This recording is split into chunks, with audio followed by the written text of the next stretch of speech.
ದೊಡ್ಡಬಳ್ಳಾಪುರದ ಶ್ರೀ ಲಕ್ಷ್ಮೀ ವೆಂಕಟರಮಣ ಸ್ವಾಮಿ ದೇವಾಲಯವು ಇತಿಹಾಸ ಪ್ರಸಿದ್ಧ ದೇವಾಲಯವಾಗಿದ್ದು, ಇಲ್ಲಿ ಲಕ್ಷ್ಮೀ ಪದ್ಮಾವತಿ ಸಹಿತ ಶ್ರೀ ವೆಂಕಟೇಶ್ವರ ಸ್ವಾಮಿಯ ದರ್ಶನ ಸಿಗುತ್ತದೆ.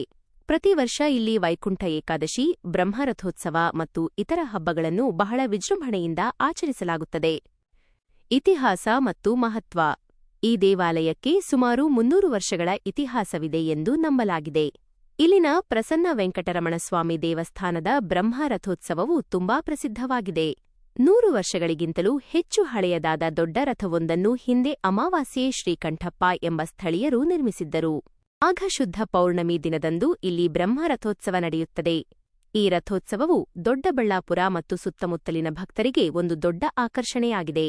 ವೈಕುಂಠ ಏಕಾದಶಿ ಹಬ್ಬದ ದಿನದಂದು ದೇವಸ್ಥಾನದಲ್ಲಿ ವಿಶೇಷ ಅಲಂಕಾರ, ಪೂಜೆಗಳು ಮತ್ತು ವಜ್ರಕವಚ ಧಾರಣೆ ನಡೆಯುತ್ತದೆ. ವೈಕುಂಠ ದ್ವಾರದ ಮೂಲಕ ಸಾವಿರಾರು ಭಕ್ತರು ದೇವರ ದರ್ಶನ ಪಡೆಯುತ್ತಾರೆ. ಅಲಂಕಾರ. ಇಲ್ಲಿನ ದೇವರಿಗೆ ವಿಶೇಷ ವಜ್ರಾಂಗಿ ಅಲಂಕಾರ ಮತ್ತು ಹೂವಿನ ಅಲಂಕಾರಗಳನ್ನು ಮಾಡಲಾಗುತ್ತದೆ. ದೊಡ್ಡಬಳ್ಳಾಪುರದ ಈ ದೇವಾಲಯವು ಕೇವಲ ಒಂದು ಧಾರ್ಮಿಕ ಸ್ಥಳವಾಗಿರದೆ ತಾಲೂಕಿನ ಸಾಂಸ್ಕೃತಿಕ ಕೇಂದ್ರವೂ ಆಗಿದೆ. ಇಲ್ಲಿನ ಇತಿಹಾಸ ಮತ್ತು ಸಂಪ್ರದಾಯಗಳು ಸ್ಥಳೀಯ ಜನರ ಜೀವನದಲ್ಲಿ ಮಹತ್ವದ ಪಾತ್ರವಹಿಸುತ್ತವೆ.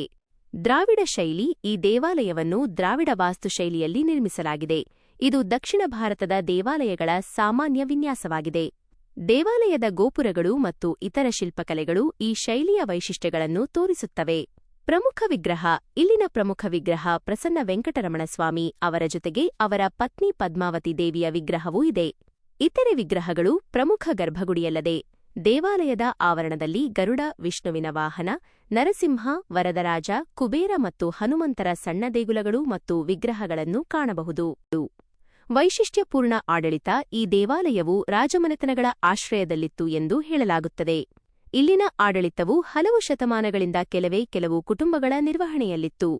ಇದರಿಂದಾಗಿ ಇಲ್ಲಿನ ಧಾರ್ಮಿಕ ವಿಧಿವಿಧಾನಗಳು ಮತ್ತು ಪೂಜೆಗಳು ಪೂರ್ವಜರ ಸಂಪ್ರದಾಯಗಳಿಗೆ ಅನುಗುಣವಾಗಿ ನಡೆಯುತ್ತವೆ.